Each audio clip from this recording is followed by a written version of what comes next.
বন্ধুরা, breaking news হচ্ছে রাষ্ট্রীয় অতিথি ভবন যমুনাতে ডক্টর ইউনূসকে ঘিরে রেখেছেন সেনা প্রধান এবং অন্যান্য সেনা কর্মকর্তারা। তারা ডক্টর ইউনূসের উপরে প্রচণ্ড ক্ষুব্ধ।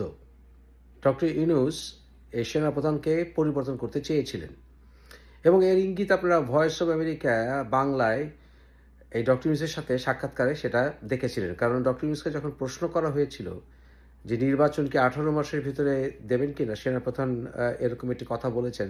ডক্টর ইউনূস কিছুটা বিরক্ত হয়ে বলেছিলেন যে সরকার যখন বলবে তখনই নির্বাচন হবে, সেনাপ্রধান বললে হবে না, এরকম উনি উড়িয়ে দিয়েছিলেন সেনাপ্রধানের কথা। কিন্তু সেনাপ্রধান যখন উনি ক্ষমতা নিয়েছিলেন শেখ হাসিনা চলে যাওয়ার পর, এবং বলেছিলেন আমি আমার হাতে ক্ষমতা নিচ্ছি এবং আমি আমার নিজ দায়িত্বে বলছি যে সেরকম একটি সরকার গঠন করা হবে, অর্থাৎ ডক্টর ইউনূস এবং অন্যান্য উপদেষ্টাদেরকে নিয়ে।